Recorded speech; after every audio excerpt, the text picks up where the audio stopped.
A bombshell new lawsuit that involves Sean Diddy Combs, but isn't against the disgraced music mogul. As Diddy is listening to closing arguments in his sex trafficking and racketeering trial in federal court in New York, his son, Justin, has been hit with a lawsuit by a woman who claims that he lured her to Los Angeles to be raped by multiple men, including his dad, Sean Diddy Combs. It's like every week. The story around Diddy just gets darker and more twisted. But this time, it's not just about him, it's about his son. Because shocking new allegations have surfaced, and they've thrown the entire situation into chaos. How about the timing of this new lawsuit involving the son of Sean Diddy Combs? It was just in the hours after the government on Thursday finished their closing arguments in the case against the disgraced music mogul that we learned about this new lawsuit against Sean Combs' son, Justin.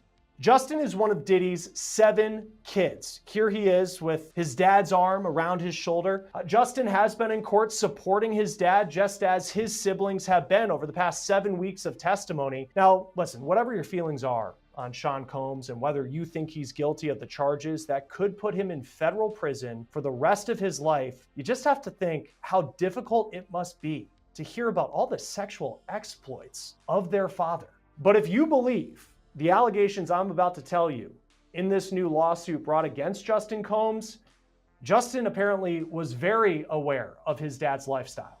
The new lawsuit that just dropped was filed by a woman from Louisiana who says in 2017, Justin Combs coaxed her to come to LA because she says that Diddy's son promised her a job in the entertainment industry. She claims the two had met on Snapchat, and Justin allegedly asked for explicit pictures, and she sent them. The woman, who's not named in this suit, says when she got to LA, she was raped by several men, including a certain music mogul now at the center of this high-profile, historic trial in federal court in Lower Manhattan. Yes, Sean Diddy Combs. The alleged victim claims that Justin invited her out west for a weekend to talk about her career. But when she got there, she says she was kept in a house in Beverly Hills. And according to the lawsuit, things seemed fine at first, but when she allegedly asked Justin Combs if they were going to leave the house, he said no. She claims that Justin Combs offered her alcohol, pills, and weed, and she thinks that the weed was laced. Now, you can see in those allegations some of the comparisons in this lawsuit to the so-called freak-offs that we have been hearing about for weeks at the center of the Sean Diddy Combs sex trafficking and racketeering trial. The woman says after she took the drugs, 3 men entered the house and all of them were wearing masks.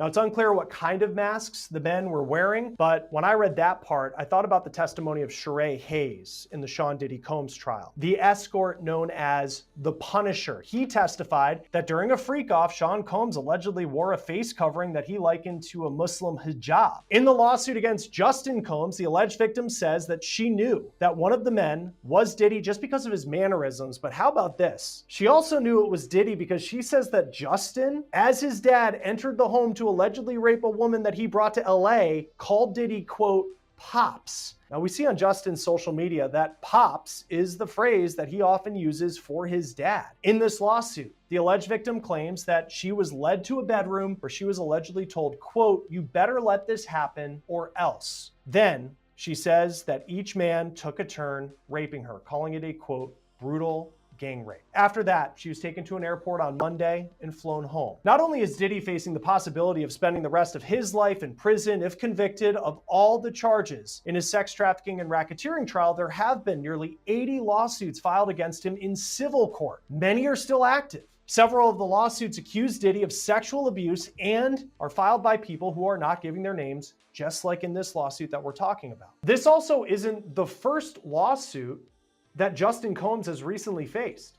Justin was named in a suit brought by music producer Rodney Jones, who goes by Little Rod. Rod claims that Diddy coerced him into sexual acts, and you can see the suit also names Justin Combs and accused Justin of covering up a shooting in 2022 at What's being said right now is enough to change everything we thought we knew about Diddy, his family, and the empire he tried to build. This isn't just another headline. This is the kind of revelation that stops the industry cold, because for the first time, people are openly questioning whether Diddy's son might have been more involved in his father's world than anyone realized. The accusations are disturbing, and the whispers coming out of the investigation are painting a picture no one saw coming. According to sources close to the ongoing legal chaos surrounding Diddy, Investigators have been digging into his inner circle, every assistant, every security guard, every family member, and somewhere in that process, they started finding connections that led straight to his son, documents, messages, timelines, all hinting at involvement in situations that were once thought to be Diddy's burden alone. And when those connections started to surface, people inside the case said it sent shockwaves through everyone around him, because Diddy could deny, deflect, or spin the story however he wanted when it was just him, but once his son's name came up, that changed the entire game. Little Rod's studio in LA with his dad. In May, a judge did dismiss Justin from Little Rod's lawsuit, so he is no longer facing those allegations. As for the lawsuit filed in the hours before his dad's attorneys were to make closing arguments, E! News reports that Diddy's attorneys have denied the allegations, but it's unclear what Justin's response is at the time of this recording. Joining us now is criminal defense attorney Will Corman. Always great to have you on Law and Crime. Thanks for being with us. What stands out to you in this lawsuit that Sean Combs is named, but also his son Justin?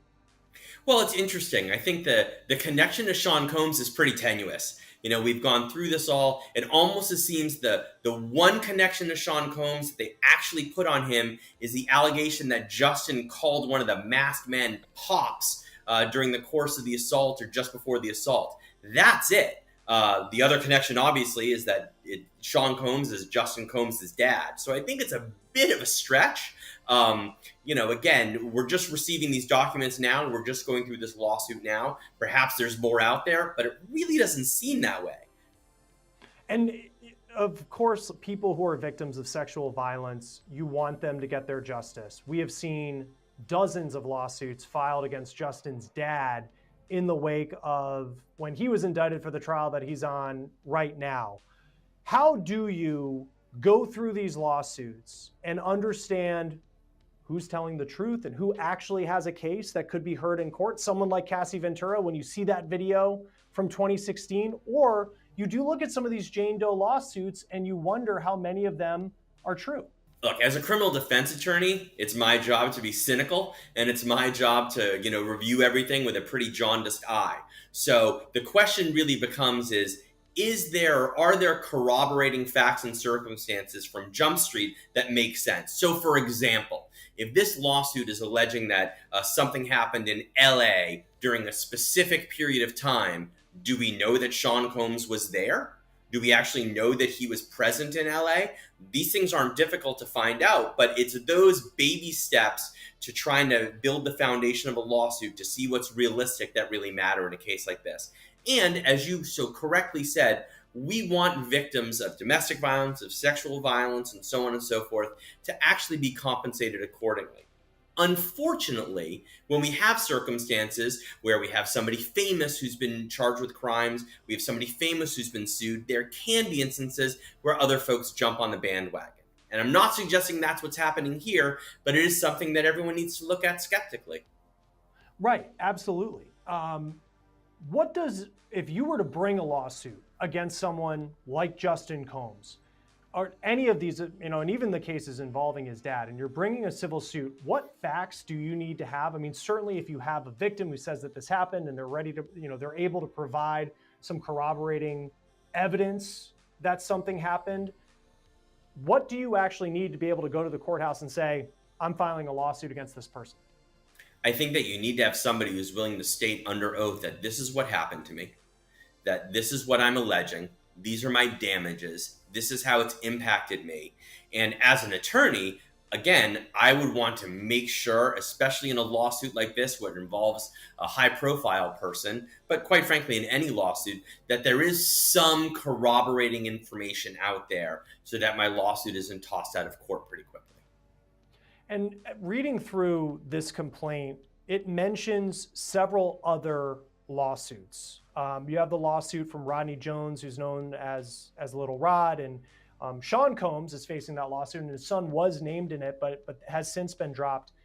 What do you make of? Now this isn't just about a fallen music mogul. This is about a family being pulled into the same darkness he created. For years, Diddy has been seen as this untouchable figure, the man who made it to the top, who outsmarted the system, who turned every scandal into a comeback. But behind that glossy surface, the rumors about how he operated never stopped. People talked about the bad boy lifestyle, the late-night parties, the powerful guests, the unsettling behavior that insiders claimed was an open secret. And the most disturbing part? Some of those same insiders now say his son was around for more of it than anyone ever realized. According to multiple insiders, new legal filings are pointing toward both Diddy and his son being connected to a case that's now under heavy federal review. We're talking about sealed documents, anonymous witnesses, and disturbing allegations that are making even Diddy's most loyal supporters distance themselves fast. What's being said behind closed doors right now is that investigators About it having all these other different cases and elements brought in. What is the attorney here trying to prove? Well, it almost appears as if the attorney is saying, where there's smoke, there's fire. So here are all these other lawsuits, and I've reviewed the complaint, and they talk about them in some detail. They don't just list them. They say, this happened on this date, and this person sued Sean Combs here, and this person sued Sean Combs here for this set of facts and circumstances. And they're essentially trying to say, because there's all these other lawsuits, you should give this one a stamp of approval, because again, where there's smoke, there's fire. Tony Busby, his law firm is bringing this. He has been in the civil world a very, very prominent name. For those who don't know him, and you work in criminal defense, what do you know about Tony Busby? Knowing that it's his law firm bringing this, what does that tell you? I don't think that the Busby law firm is taking these allegations lightly. I believe they have the resources to do their own investigations prior to actually filing these suits. So this isn't some, sole practitioner who's trying to jump on the cottage industry that's been created around suing Sean Combs. I think that they have the ability to investigate this. They have the ability to decide whether or not they want to take on these cases. And I think that does lend some credibility, albeit, not a ton, but I think it does lend some credibility to the facts and circumstances surrounding it.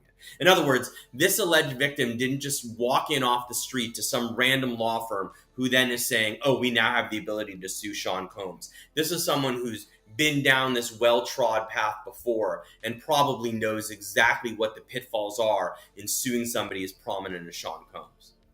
This lawsuit came down at the time we were recording this, came down last night. So that was a couple hours after the government finished their closing arguments against Sean Combs. And as we're recording this right now, Sean Combs, his defense team is giving his closing argument. What do you make about the timing of this? It's against Justin Combs and Sean Combs' name, but it's happening right in the middle of maybe the most pivotal part of this entire trial. I don't exactly know what to make of the timing of it. I think it's interesting. I think that I'm a little surprised that it's come out so late, but sometimes we don't know what led the alleged victim in this lawsuit to break their silence and to file this lawsuit. Perhaps they were watching the testimony or reviewing the testimony in the criminal case and said, oh my gosh, that's exactly what happened to me. Perhaps they said, they listened to the testimony and they said, there are so many victims here. I believe that I am one too. We don't know what prompted it. I think the timing is interesting, but I don't know that I can make anything of it as we sit here right now. I think of recently you had Tyler Perry, prominent name in Hollywood, very different case, but accused of sexual violence and sexual harassment, workplace harassment with an actor who had worked on one of his shows, and the actor provided text messages in the complaint. This doesn't have that. Very different case. But the fact that there's not that visual evidence that we can look at, and I don't know what type of visual evidence would exist in a case like this, but the fact that we don't particularly have those, does that take away from the weight of what this lawsuit may actually be in the end when it comes to the truth? Well, I think we're getting ahead of ourselves a little bit here because Sure. The filing of a complaint is just simply the first step.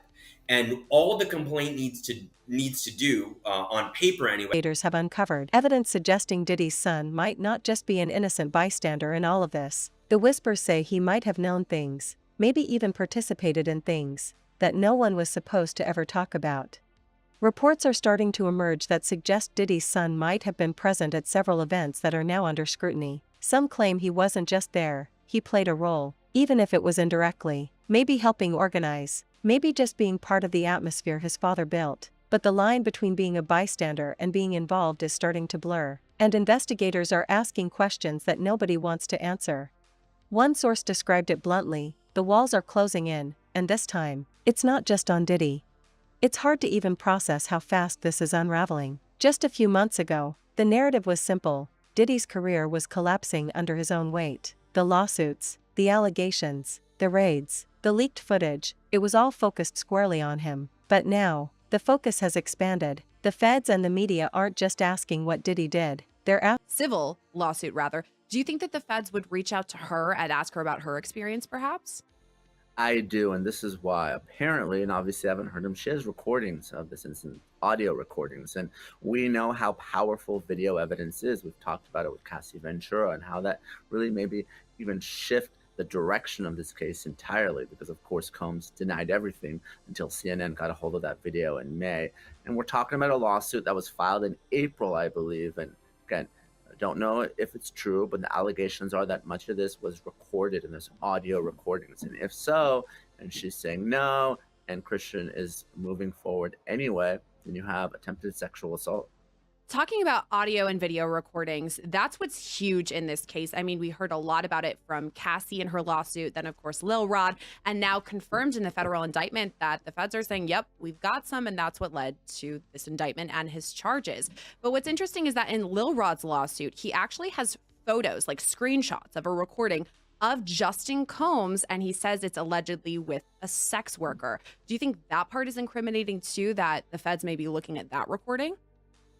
I do. And during Combs' initial appearance before the new judge, Subramanian, there was some discussion of this. And Christian and Justin were in court as well, supporting their father. But the feds were talking about the 96 different electronic devices they seized and the terabytes and terabytes of data. Now, some of it might not be relevant, but some of it may be very much on point, because going back to Cassie's original allegation, Combs reportedly recorded many of these sex acts. It might have been for his sexual pleasure. It might have been to maintain control over the participants. But whether it's a voluntary recording, whether it's a hotel security camera, whether it's something that Lil Rod, took in a still video or a recording, or whether it's something that, a civil plaintiff, a victim of sexual assault, I try not to name them, even though she did out herself in the complaint, took without the knowledge of Christian or others. It's all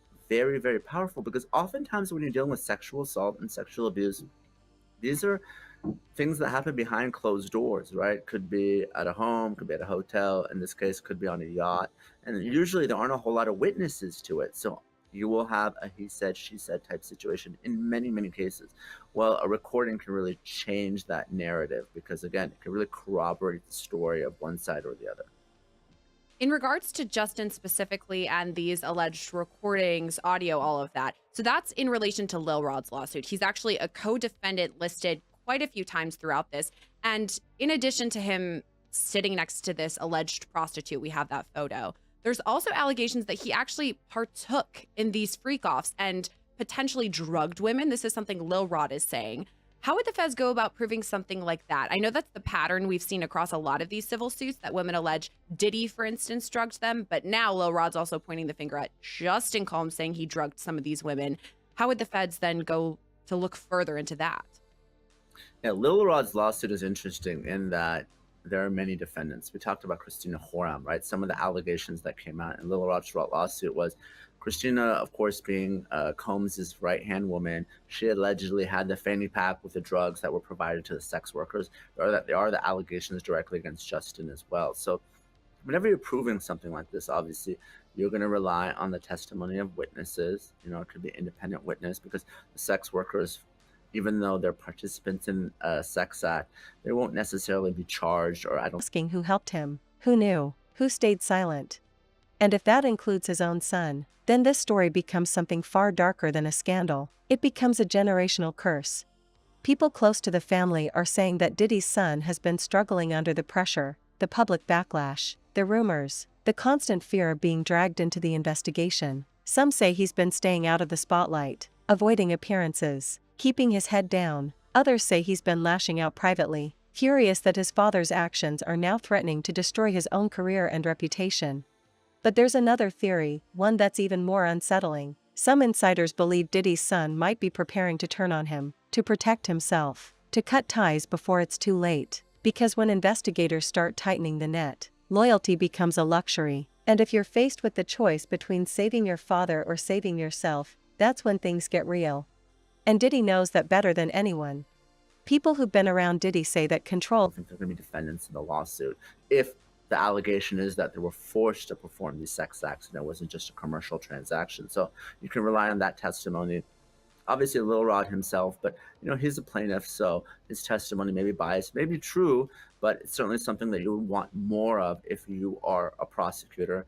And then you look to video and you look to other types of evidence, maybe text messages, something that corroborates what Lil Rod has said. And of course, if you have someone like Horam who flips, that would be very, very helpful for prosecutors, because we know that former employees, they usually have a lot of information and they can be leveraged in a criminal case or even a civil one to cooperate to save themselves. I want to talk more about that, the flipping of all this, because right now Diddy is the only one who has been charged federally in relation to this scheme, this alleged scheme. But as you pointed out, there are other people who have been identified as participants in all this. Christina Coram obviously is the main one, along with the Combs enterprise or empire, whatever you want to call it. She has not yet been charged, but I'm pretty sure, as you've told me in the past, probably this interview and many others, the feds are going to be talking to Christina Coram, and it would be in her best interest likely to cooperate with them. But what about Justin and Christian? I mean, they're so close to Diddy. They're his sons, and they have accusations against them. They could, as you said, face these charges in the future. What do you think? Do you think that they would flip?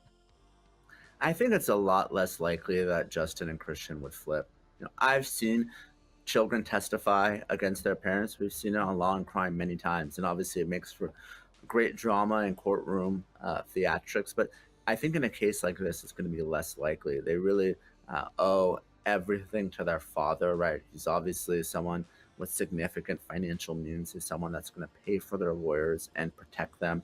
I think it would be pretty surprising to see a flip like that. Of course, anything's possible, but I think it's less likely, given that there are people that really don't have that familial tie. They don't have their legacy. They don't have potentially hundreds of millions of dollars to lose if they end up turning sideways on their parents. So it's obviously a possibility. I think it's highly unlikely, especially what we saw during that first hearing.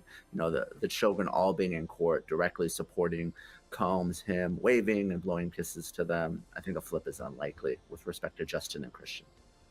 Yeah, what do you make of that? Obviously, they're supporting their father, as you've discussed. They were actually in the courtroom supporting him, as you said, blowing kisses, all of that. But then there's also headlines, photos, videos of Christian Combs, who's been out partying after all this. People are obviously clamoring at any sort of Diddy news. But do these two have to kind of keep in mind that the focus is going to be on them? They are being watched, I mean, in relation to what their dad was doing, but also their allegations against them. I mean, is this something they should be keeping in mind, their public image?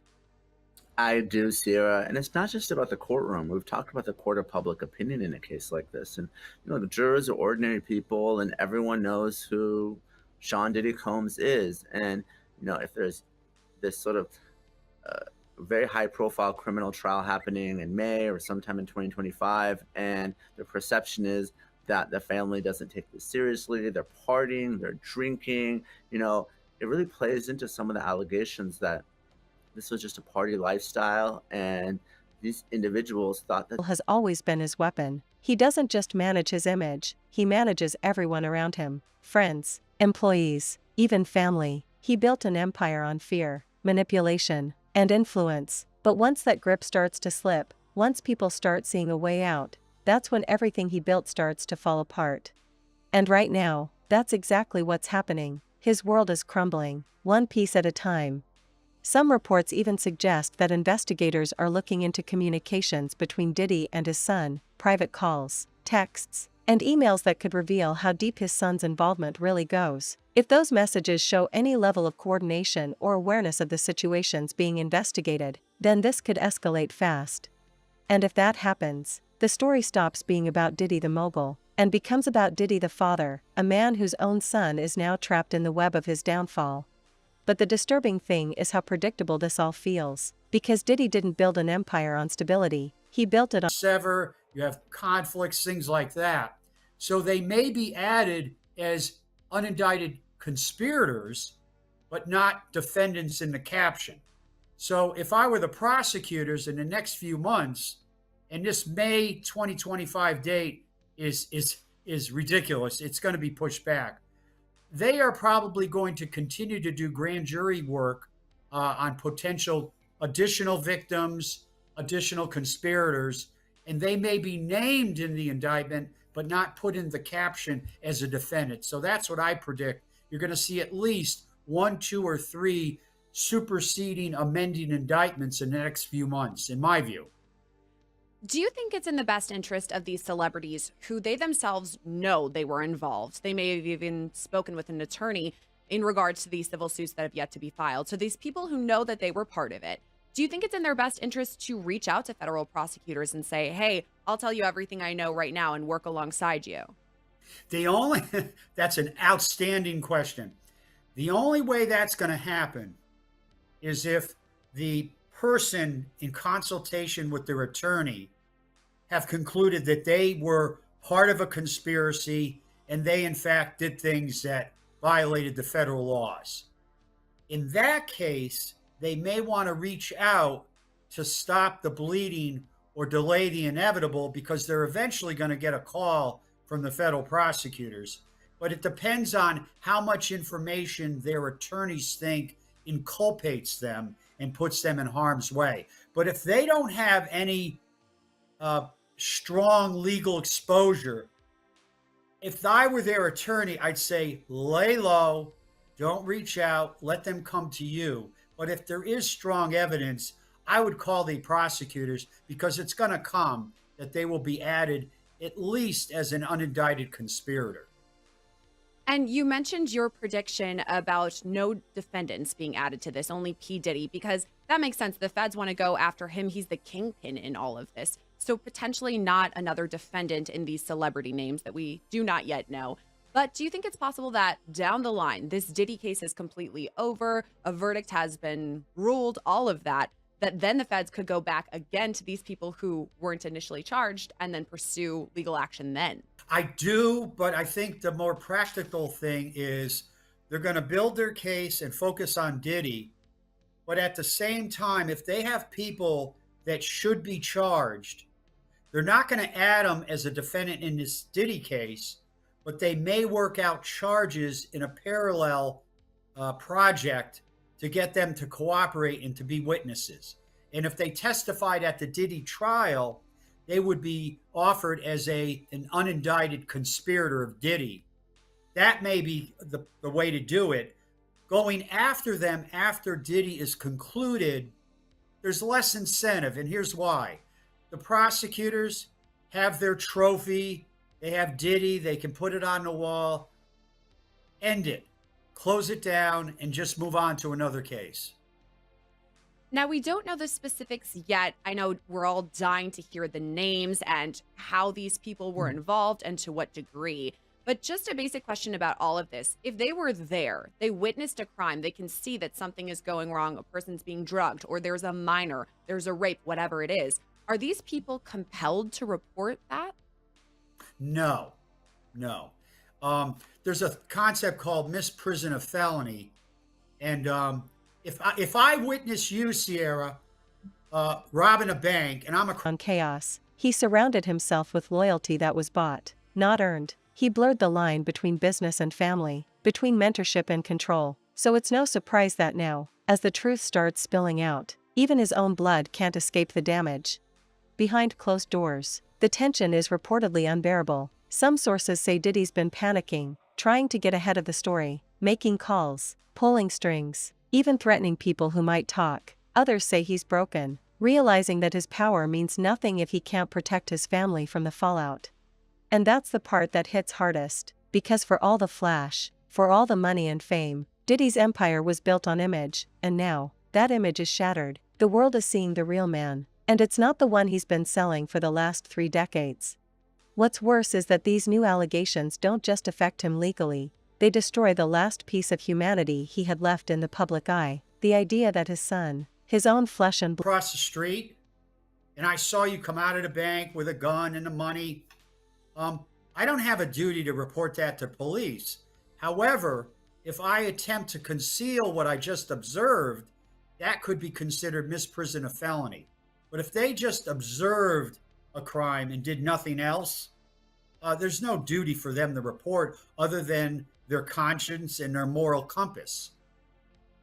And again, we're not sure exactly to what extent these people were involved. It does seem like it was more than just witnessing it, but that remains to be seen. We'll circle back to that when we know more. As far as the allegations against Diddy, though, there are these new civil suits. There were 7 filed this week alone. There's more than 100 that are expected to be filed over the next couple of weeks. And some reports say that thousands of people were sexually assaulted by Diddy and have come forward. So at the very least, is this daunting to these other people, these celebrities who are involved, if they want to go and settle and get their names out of the lawsuits? I mean, doesn't that seem like a big undertaking? But the attorney, Tony Busby, has a daunting task in hurting all these cats, if you will, these lawsuits.